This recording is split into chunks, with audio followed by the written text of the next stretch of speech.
To the YouTube channel of Masoomeen. अस्सलाम वालेकुम बच्चों, हमने डिफरेंट चीज़ें तो पढ़ ली, मुख्तलिफ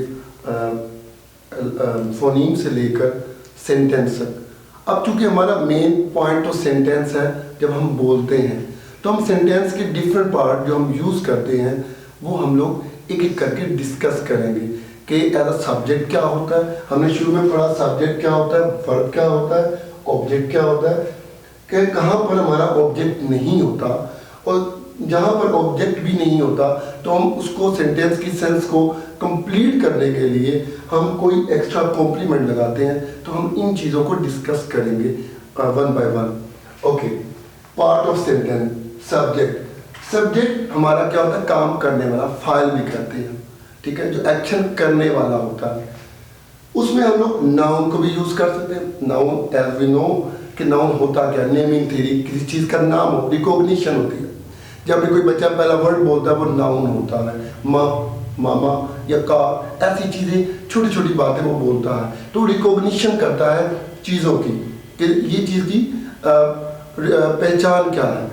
इसी तरह इसकी जगह हम लोग प्रोनाउन का भी यूज़ कर सकते हैं। प्रोनाउन इसम ज़मीर को कहते हैं, जैसे I, we, you, they, he, she, it, ये भी हम सब्जेक्ट के तौर पर इस्तेमाल कर सकते हैं। उसके अलावा हमारे पास जेरेंट होता है। जेरेंट भी नाउन की एक किस्म है। जब हम किसी के साथ ING को लगा देते हैं, जैसे smoking is injurious to health, यहाँ पे स्मोकिंग क्या है, हमारा जेरेंट वर्ड है। तो Geraint, I love swimming, swimming क्या है, यहाँ पे ऑब्जेक्ट के तौर पे भी जेरेंट यूज़ हो रहा है। तो जेरेंट बेसिकली ING की फॉर्म है, लेकिन नाउन जब यूज़ होगी ING, जिसे हम प्रेजेंट पार्टिसिपल कहते हैं, ठीक है। अगर ही इज ईटिंग, यहाँ पे वर्ब के तौर पे यूज़ हो रहा है, लेकिन अगर हम उसको नाउन की तरह इस्तेमाल करते हैं तो वो क्या बनेगा, जेरेंट कहलाएगा। ओके, नेक्स्ट है इन्फिनिटिव। इन्फिनिटिव वर्ब की पहली फॉर्म को कहते हैं, ठीक है। सेकेंड फॉर्म को हम पास्ट फॉर्म कहते हैं, थर्ड फॉर्म को हम पास्ट पार्टिसिपल कहते हैं। और इवन कि जो ING वाली वर्ब की फॉर्म, अगर हम एज अ वर्ब ING वाली फॉर्म को यूज़ करें तो वो हमारी प्रेजेंट पार्टिसिपल कहलाती है। तो वर्ब की पहली फॉर्म इन्फिनिट भी हम यूज़ करते हैं एज अ सब्जेक्ट के तौर पर, यानी एक्शन करने वाला। ओके, यहाँ पे हमने सब्जेक्ट की बात की है। अब हम आते हैं वर्ब पे आते हैं। वर्ब में मेन वर्ब, इंग्लिश लैंग्वेज हम लोगों ने 12 टेंसेस में लैंग्वेज को यूज़ किया हुआ, क्योंकि हमारी सेकंड लैंग्वेज, इवन के थर्ड लैंग्वेज के तौर पे भी हम लोग, कुछ लोग बोलते हैं। मतलब फर्स्ट हम नेटिव लैंग्वेज, अगर we are Punjabi, we belong to Punjabi culture, तो हमारी पंजाबी लैंग्वेज पहले हम लोग एक्विजिशन में लाते हैं। देन हम उर्दू स्कूलों में जाके उर्दू को फॉर्मल लैंग्वेज में यूज़ करते हैं। Then third English. तो कई पार्ट्स में कुछ लोग सेकंड लैंग्वेज, कुछ लोग फर्स्ट लैंग्वेज के तौर पे, इवन के जो हमारी इलीट क्लास है वो उसे फर्स्ट लैंग्वेज के तौर पे भी यूज़ करती है। तो इंग्लिश लैंग्वेज कहती है कि 2 टेंस है मेन वर्ब से बनते हैं, जैसे प्रेजेंट इंडेफिनिट, जिसे हम लोग नई टर्म है प्रेजेंट सिंपल, तो मैं प्रेजेंट सिंपल टेंस ही इसको यूज़ करता हूँ, क्योंकि कुछ चीज़ें डेफिनेट भी होती हैं, कुछ चीज़ें इनडेफिनेट भी होती हैं। तो प्रेजेंट सिंपल टेंस के अंदर अफर्मेटिव, जिसे हम सादा फिक्रा कहते हैं, ही गोज टू स्कूल या he went to school, past indefinite का सादा अफर्मेटिव फिक्रा, इनके अंदर हम लोग मेन वर्ब का इस्तेमाल करते हैं। बाकी रेस्ट ऑफ द सेंटेंसेस में हम लोग तमाम चीज़ें जो है वो हेल्पिंग वर्ब या मॉडल वर्ब से उसको कंस्ट्रक्ट करते हैं। सिर्फ यही 2 इंग्लिश लैंग्वेज में टेंस हैं जो हमारे मेन वर्ब से बनते हैं। बाकी जितने भी टेंसेज हैं हम उन्हें हेल्पिंग वर्ब या मॉडल वर्ब से जोड़कर बनाते हैं। ओके, हेल्पिंग वर्ब, यहाँ पर हमने वर्ब की बात की, हेल्पिंग वर्ब यहाँ भी यूज़ हो जाता है, यहाँ भी यूज़ हो जाता है। हेल्पिंग वर्ब में हम लोग हेल्प करते हैं, जो वर्ब हमें हेल्प आउट करते हैं, जैसे विल है, शेल है, हैज़ है, हैव है, is, are, am, was, were, many है, इतने ज़्यादा हैं कि हम लोग अपनी लैंग्वेज का स्ट्रक्चर पूरा कर सकते हैं। तो ये तमाम इंग्लिश लैंग्वेज में डिफरेंट तरीके से इस्तेमाल किए जाते हैं। कुछ पास्ट में यूज़ होते हैं, कुछ प्रेजेंट में यूज़ होते हैं, कुछ फ्यूचर में इस्तेमाल होते हैं। इसी तरह हमारे मॉडल वर्ब बेसिकली डिफरेंट है, जैसे मे, माइट, कैन, कुड,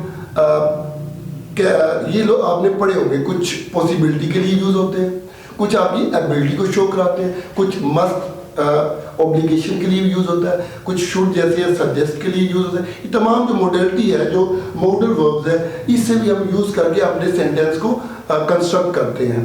तो ये तमाम हमारे क्या हुए वर्ब के पार्ट, यहाँ भी है, यहाँ भी और हेल्पिंग वर्ब, तीनों सीक्वेंस में हम इसका इस्तेमाल करते हैं। ओके, नाउ ऑब्जेक्ट की बात करते हैं।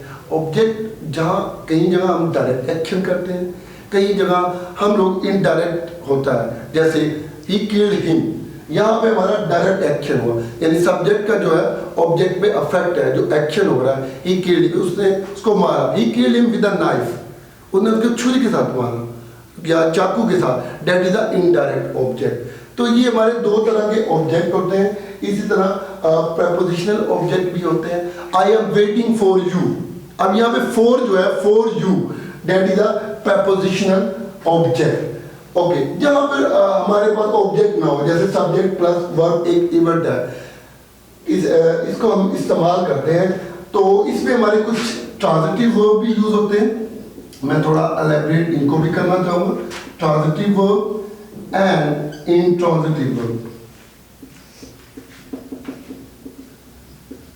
ओके, ट्रांजिटिव और इंट्रांजिटिव वर्ब, जब हमारे सब्जेक्ट के बाद एक ऑब्जेक्ट होता है, तो या दो ऑब्जेक्ट भी होते हैं, यानी ऑब्जेक्ट होना जरूरी है, that is called transitive verb. He killed him, ये इसके बाद ऑब्जेक्ट है, it contains an object. Okay, जब हम इवेंट को बयान करते हैं, ही रन्स, अब किसी वर्ब को ऑब्जेक्ट की जरूरत नहीं भी होती, तो वहां पे हम लोग एडवर्ब लगा के या वर्ड को, सेंटेंस को कंप्लीट करते हैं, जैसे कि ही रन्स फास्ट, अब वो तेज दौड़ता है, यानी उसके वर्ब के एक्शन में हमने शिद्दत पैदा कर दी है, वो तेज दौड़ता है, ऑब्जेक्ट की जरूरत नहीं है, that is called intransitive verb. Okay, अब हम वापस ऑब्जेक्ट की तरफ आते हैं, कॉम्प्लीमेंट और सब्जेक्टिव और ऑब्जेक्टिव।